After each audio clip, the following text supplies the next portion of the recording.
Hallelujah. પ્રભુ ઈસુ ખ્રિસ્તના પવિત્ર સામર્થ્ય અને મૂલ્યવાન નામમાં આપ સર્વને સવારની પ્રેમી મીઠી મધુરી સલામ.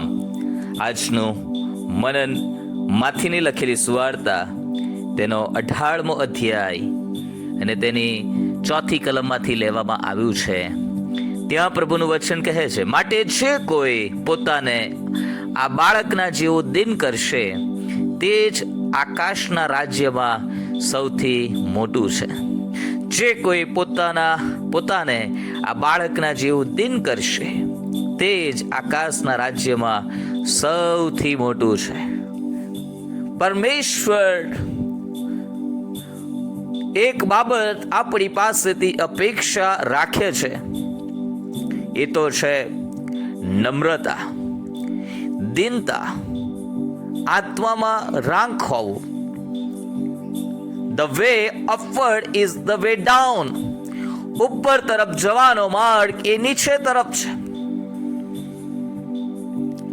અને પરમેશ્વરે પ્રભુ ઈસુ ખ્રિસ્તે જ્યારે પહાડ પરનું ભાષણ આપ્યું ત્યારે કહ્યું, માથીની સુવાર્તા 5મો અધ્યાય 3જી કલમમાં, આત્મામાં જેવો રાગ છે તેઓને ધન્ય છે, કેમ કે આકાશનું રાજ્ય તેઓનું છે. યાકૂબ કહે છે કે દેવ ગર્વિષ્ઠોનો ધિક્કાર કરે છે, પણ તે નમ્ર જનો પર કૃપા રાખે છે. પરમેશ્વર એવું ચાહે છે કે આપણે તેની સાથે નમ્રતાથી ચાલીએ.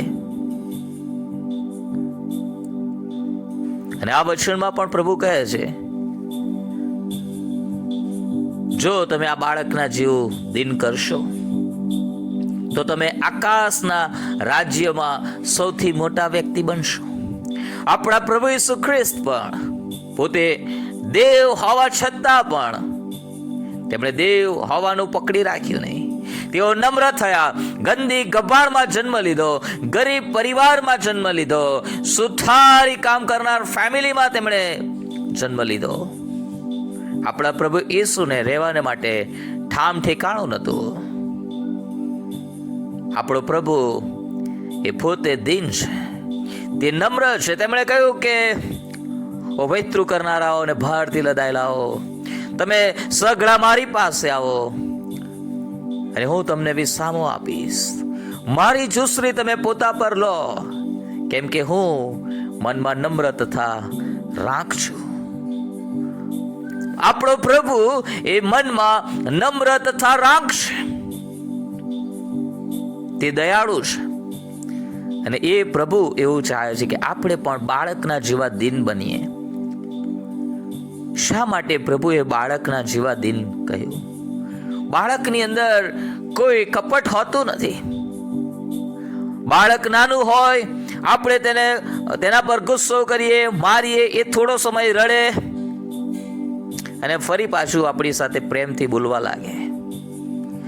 બાળકો રમતા હોય એકબીજાની સાથે, વસ્તુઓને લઈને ઝઘડો થાય તેઓ વચ્ચે, પણ થોડો સમયની અંદર એ બધું જ ભૂલી જાય અને ફરીથી પાછા એકબીજાની સાથે રમવા લાગે. આ બાળકોની અંદર ક્ષમા છે. તેઓ દ્વેષ ભાવના રાખીને જીવતા નથી.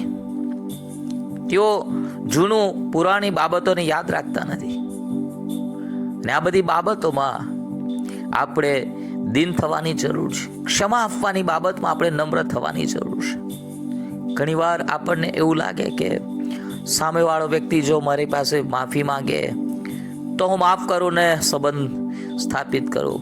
પણ પરમેશ્વર કહે છે, તમે દિન થાઓ, બાળકોના જેવા દિન થાઓ, તમે પહેલ કરો.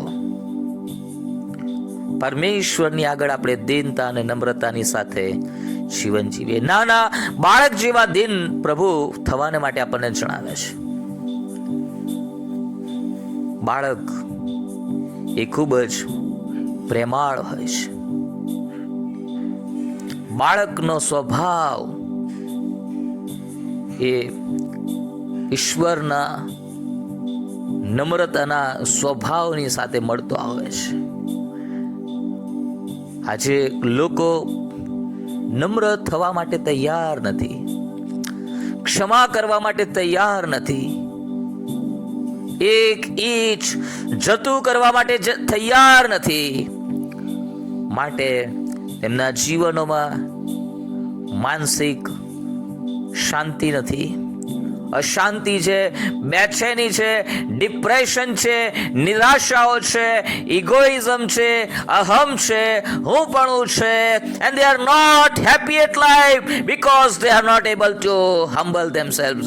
તેઓ જીવનમાં ખુશ નથી કેમ કે તેઓ પોતાને નમ્ર કરવા તૈયાર નથી.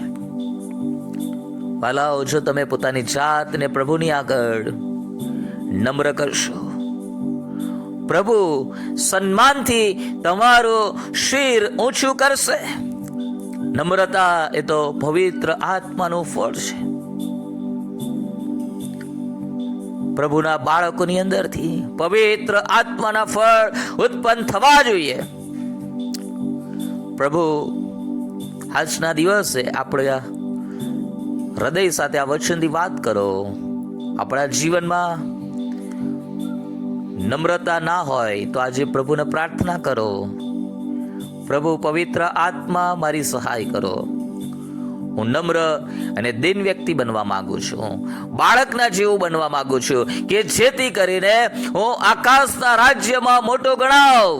જો આ પૃથ્વી ઉપર આપણે પોતાને મોટા ગણાવવાની હોડમાં નમ્ર અને દિન બનવાનું ચૂકી ગયા, બની શકે છે કે સ્વર્ગના રાજ્યમાં આપણે સૌથી નાના કહેવાઈએ.